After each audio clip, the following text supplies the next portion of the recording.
Isa ito sa mga pinakamataas na viewpoint sa Tagaytay. Ay bahagi ng trail na malamig kahit tanghali. Na-featured na pala sila dito sa unang hirit. FBM guys, dito lang sulit na. Tsaka parang pag nandito kayo, mas feel nyo. Hindi lang ito pambata, hindi lang naman din ito pamatanda guys. Grabe pala yung taas niya mga ka-ventures. Ayun, oh. Maraming magandang lugar ang pwedeng matuklasan dito sa Lupang Sinilangan. Ako nga pala si Jose Sian, ang iyong travel guide, kaya't samahan ninyo ako tuklasin ang mga yaman ng Pilipinas mula sa dalampasigan at isla, kabundukan, makasaysayang lugar at masubukan ang mga masasarap na pagkain. Baka ito na ang iyong next travel adventure, kaya tara na, samahan ninyo ako at magbiyahe na tayo. Another day, another adventure. Andito tayo ngayon sa Tagaytay. Isa sa mga sikat na pinupuntahan ng mga turista. Okay guys, andito na nga tayo sa Tagaytay. Time check, 6 o'clock. Dito tayo sa may 7-Eleven, katabi natin yung City Market, yung galing ng Santa Rosa. May kalamigan pa rin naman kahit medyo umiinit na sa Manila. Kaya itayin natin yung makakasama natin guys. First time ko din itong mamimit. Hindi nyo siya kilala, pero marami sa mga videos natin siya yung nag-edit. Boss G, nice meeting you. Finally. Almusal muna tayo bago tayo umakyat ng People's Park. Dito tayo sa may tapat ng parokya ng Inang Laging Saklolo. Nung bata kasi kami, nung college, pagka umakit kami ng Tagaytay, usually, itong bukas na to, itong lugawan, itong sa tapat nun. Tapos, bibisita kami doon sa simbahan. Usually, ganun yung routine namin. Maganda pa guys, mura lang. 40 pesos lang isang order, may laman na yung lugaw. Ito yung view dito sa may lugawan. Hindi nga natin lang kita yung Taal, pero guys, napakataas natin. Papunta na nga tayo sa Palace in the Sky. Time check, 6:41. Okay mga Avengers, dito tanaw na yung Palace in the Sky. So pag galing doon guys, hindi kayo maliligaw kasi dire-diretso na lang siya. Okay, so motorcycle 20. So 20 pesos. Boss, dalawa na po kami nung kasama ko. Grabe, ayan na siya. Nasa paahan na tayo mga ka-ventures. So guys, ito yung parking area dito. O sa may 50 pesos na entrance. Meron na tayong entrance dito sa People's Park. Medyo may onting lakaran.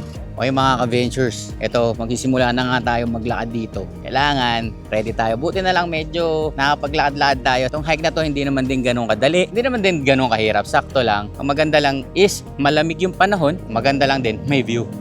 Grabe pala dito sa akyatan dito. Meron ditong shuttle. Pag special ride, 100 pesos. Meron yung 10 pesos. Pero kailangan mapuno niya yung 10 packs. Pahinga muna tayo. Kahit ganito Tuesday ang pagpunta natin, marami pa ring tao. Tsaka ang aga pa. Nandito na tayo sa bandang kalahati. Ito na yung parang U-turn.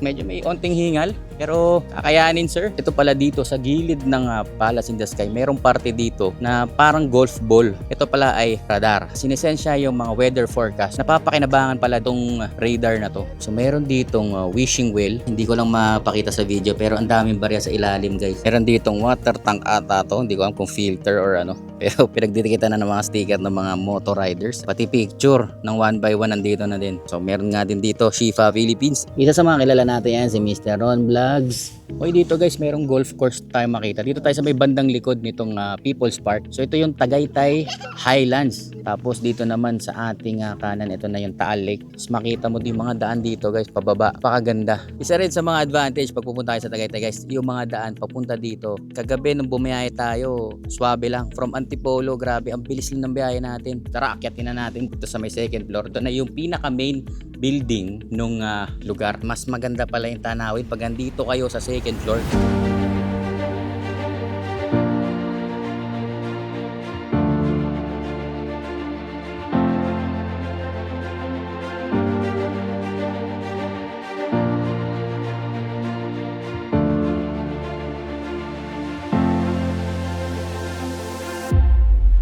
Dito pala sa may taas guys, mayroong restaurant pero ngayon guys, sarado pa siya. Pwede kayo umorder ng kape, pagkain, mayroon din silang pizza guys. Pero guys, pag pumunta nga pala kayo ng Tagaytay, alam niyo naman na pinaka the best na kainin dito is bulalo. Kapag ni Bayani at Maria, 450 pesos lang, may dalawang kanin, dalawang iced tea na. Meron din pala akong nakita dito, binoculars for rent.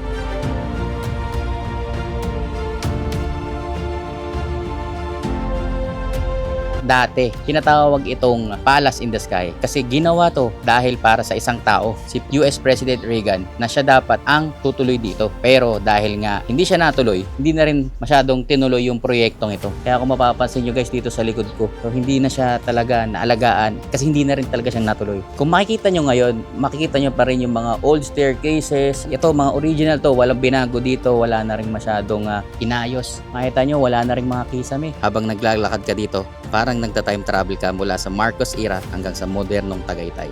Isa ito sa mga pinakamataas na viewpoint sa Tagaytay, mahigit 2,500 feet above sea level. Kung mapapansin nyo guys yung fog papunta na dito. Kapag malinaw naman yung panahon, makikita mo naman dito yung Taal Volcano, yung Taal Lake, tsaka yung buong Tagaytay skyline. At minsan, pati na rin yung Batangas. Dito sa pagbaba natin guys, merong mga souvenir shop, may mga keychain, wallet, may mga sombrero din, t-shirts, mga bata, may malalaro na bubbles. So dati Palace in the Sky yung tinatawag nila guys, ngayon People's Park na. Huwag din kayo masyadong mag-expect kasi syempre ito nga ruins na tinatawag. Malaking parte ng history din itong lugar na ito. Sa gitna nga ng ruins, may makikita kang Our Lady of Manawag Chapel. Kahit sira na ang palasyo, ito ay ang patunay na lugar na ito ay nangingibabaw ang pananampalataya kaysa sa kapangyarihan. Okay mga ventures, may napansin nga ako dito. Akala ko nasa Baguio na ako kasi meron palang strawberry taho din dito. Ay hindi, ube pala. So alam mo, nasa Baguio ka na din tapos yung lamig parang halos ganun na lang din. Nagbebenta ng mga espasol. Ayan, so marami sa inyo dito pag pumunta, mag-aalok yan guys. So pwede kayong bumili sa kanila. Pero ang pinaka napansin ko, boss, yung boat ride mo boss. Ayan, so meron choices around the island, 5,000, a short boat ride 3,000 pesos. Boss, ano yung contact number nyo boss? 0969-622-0381. Okay, so si Boss Daryl, ayan, pagka magharap kayo guys, magandang adventure to. O nga guys, pagbaba natin, tingnan nyo naman yung parking, punong-puno na. Tandaan nyo, Tuesday ngayon. Paano pa pag weekend?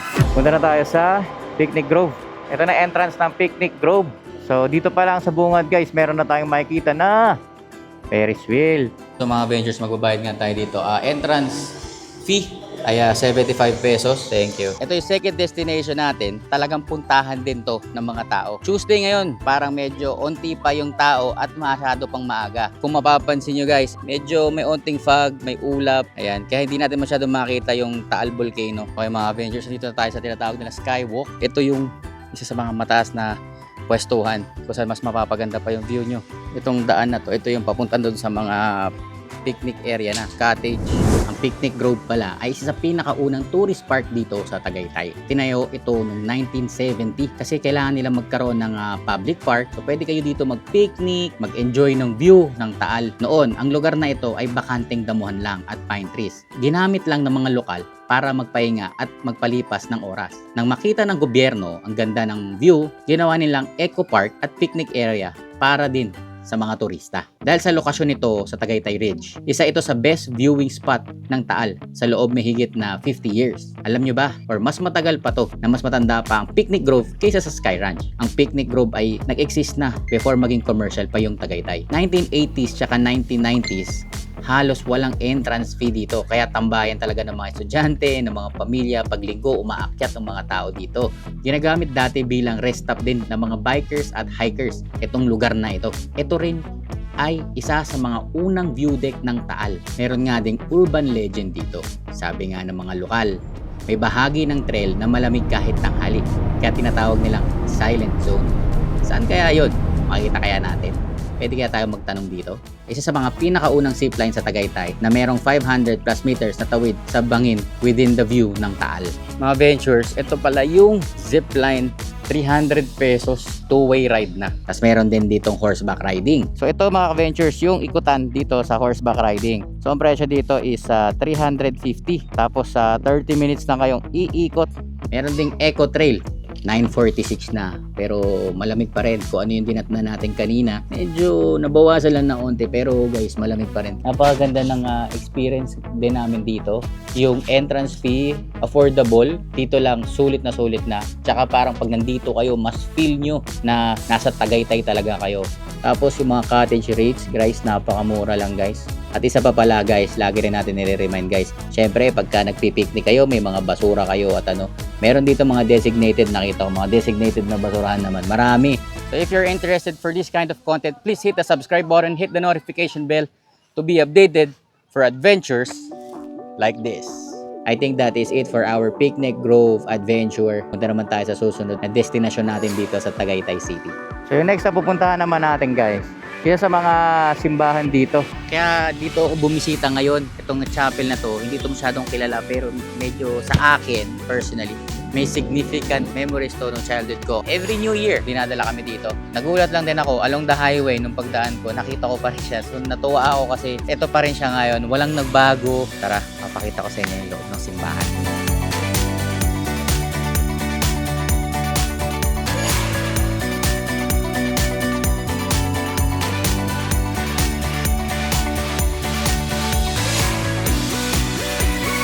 After nito, ito na yung pinaka-paborito niyong part. Punta na tayo sa Mahogany Market. Magla-lunch muna tayo. Then, pupunta tayo ng Sky Ranch. Medyo nagtanggal na ako ng isang jacket. Medyo nakakaramdam na ako ng onting init. Yan na pala yung itsura ng Royal Palace. Oh. Hindi kasi tayo lagi nakakapunta dito. Naninibago na tayo. May iba na. At marami na rin. Innovate na rin yung lugar. Ayan, sikat yan. Leslie's, JT's, ayan, mga sikat na kainan din dito yan. Tapos lalo na tong Starbucks Hiraya. Ayan, oh, solid, oh. Ano mo, magkatabi pa nga yung Leslie's, oh. Ito, isa sa mga gusto nating kainan to. Itong Balay Dako. Ayan, so pag nalagpasan nyo na, ito sa may The Lake Hotel. Ayan, oh, nakalagay naman, Mahogany Market. Let's go! Update ka pala sa panggilid natin. Binalik natin yung stock ng Center Spring. Tapos naka 1,000 pa rin tayong clutch spring. Yung bola natin, straight na 14 na. Yung ahon, yung speed, parang nakukuha ko na eh. Mas komportable ako sa ganito. At tingin ko, ganito na muna yung build natin. Siyempre, ano ba natin, 160 scooter to. So, kahit mga 90, gano'n, 80, mabilis natin makuha pagka mabilisan. Okay na tayo doon. Ayan guys, oh, daming kainan. So, parang Hall of Justice to. Sa likod nito, ito yung Mahogany Market. Okay, dito na nga tayo sa Mahogany Market. Isa rin pala sa sikat dito sa Tagaytay, mga bentahan ng baka. So, yung parking natin, medyo may unting lakarin lang. So, ito na. Dito na yung mga restaurant.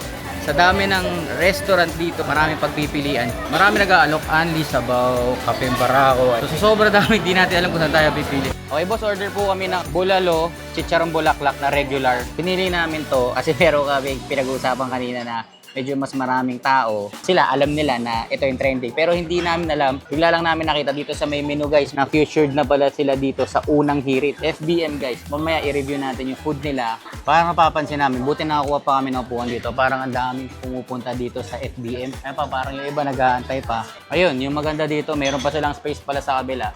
Sa kanila din daw. Lahat ng lana sa makikita mo dyan, sa baba at sa taas, anak ni FBM po yan. Mostly nang kumakain, umu-order talaga ng bulalo. Kasi yung plato na binigay sa atin, no, parang medyo semi-bowl na siya. Ito dumating na nga yung chicharong bulaklak, guys. Bagong luto. Bango pa. Naku po. Mukhang kailangan natin ng katapres dito. Siyempre, unang higop natin yung sabaw muna. Wala muna mga templa-templa. Tapos na nga tayong kumain at grabe. Busog na naman ng tropa. Puntahan naman natin kung saan nila binibili yung mga pagkain na hinahain dito. Grabe, ang laki pala nitong mahogany na to. Meron din mga souvenir na bilihan din dito. So ngayon, pupuntahan naman natin yung Sky Ranch. Maghanap akong katapres. Joke, hindi. Medyo na ano lang, parang kinabahan lang. May sinagaga-express pa pala. Ito, dire-diretso lang to. Sa Sky Ranch na to. May entrance guys. Okay, so may entrance guys. Ang motor, 30 pesos. Ang kotse naman, 50. Sabay bus, 150. Pag nawala mo or nag-overnight ka, yung ticket 200. Ingatan natin to guys. 200 pesos to pag nawala. Okay, so dito na lang tayo. Okay, so nandito na tayo sa Sky Ranch. Dito sa gilid, ang daming mga kainan. So marami kayong pagpipilian. Tingnan natin yung price update ngayon. Kung magkano yung entrance per head. Admission, 120. So pagka infant, senior citizen, 96 pesos. Dalawa po. So may ticket na tayo guys. Para tayo babata. Na-excite din pala tayo minsan. So ayan, nakapasok na nga tayo mga ka-ventures. Papakita ko sa inyo kung ano na ba yung mga bago dito. So dito kasi guys, yung mga rides dito, may mga bayad yan pagka sasakay kayo. Yung entrance lang yun. So iba pa yung price ng mga rides. Ito, papakita ko sa inyo. So guys, kilala nyo yan, si Joy. Tuesday, weekday at ang dami pa ring tao. Talagang puntahan na rin itong lugar na to. Expect nyo talagang marami ring tao na pumupunta. Alam nyo ba na yung Ferris wheel dito, ito yung isa sa mga pinakamalaking Ferris wheel dito sa Pilipinas. Ayan sila ate sasakay na mga adventures. So itong amusement park na to guys, marami rin pwedeng gawin. Pwede kayo maglaro. Ito balloon pop. Pag naglaro kayo ng balloon pop, 2 darts 200, 4 darts 300. Meron din yung back kanina. Alam ko may basketball din dito. May mapapanalo na kayong mga prizes. So guys, pag gusto nyo pala maglaro dito, naka-promo na 500, 15 darts. Ito guys, meron din pala sila ditong Super Viking na tinatawag nila. Yan, pataas na lang siya ng pataas. Oh. Grabe pala yung taas niya mga ka-ventures. Ayun, oh. Okay mga ka-ventures, kamustahin naman natin yung mga sumakay. Okay naman po. Naikot yung kaluluwa namin doon. Okay po. Ingat po.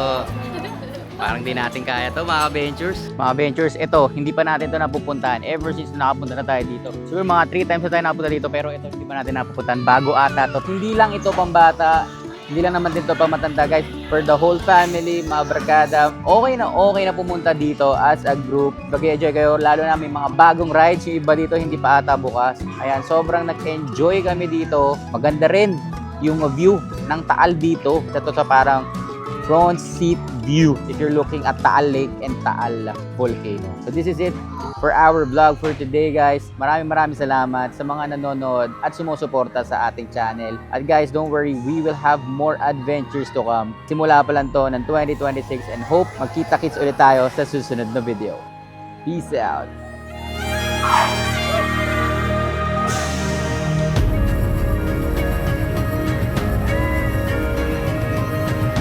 This marks the end of our video. Maraming salamat sa lahat ng suporta at pagmamahal na ipinakita nyo sa amin mga ka-ventures. Para mas marami pang travel ventures, pindutin ang subscribe button at i-click ang notification bell para laging updated. Tulad ng lagi, stay safe, ride safe, God bless sa ating lahat. Kita-kits sa susunod na video. Okay mga ka-ventures, ayan tapos na nga natin yung Tagaytay adventure natin. Sobrang sulit yung punta natin. Dami na nagbago, tsaka dami na rin mga bagong lugar na pasyalan na pupuntahan. That's a wrap for our adventure for today. Guys, don't forget to hit a comment, guys. Mga ka-ventures, saan ba magandang next travel natin? I-PM nyo na dyan sa comment section, guys, kung saan yung magandang puntahan natin para ma-videoan at ma-explore at magawa natin ng isang epic adventure. At ang napili nating lugar, guys, isa-shoutout natin kayo. Mamimigay tayo ng t-shirt.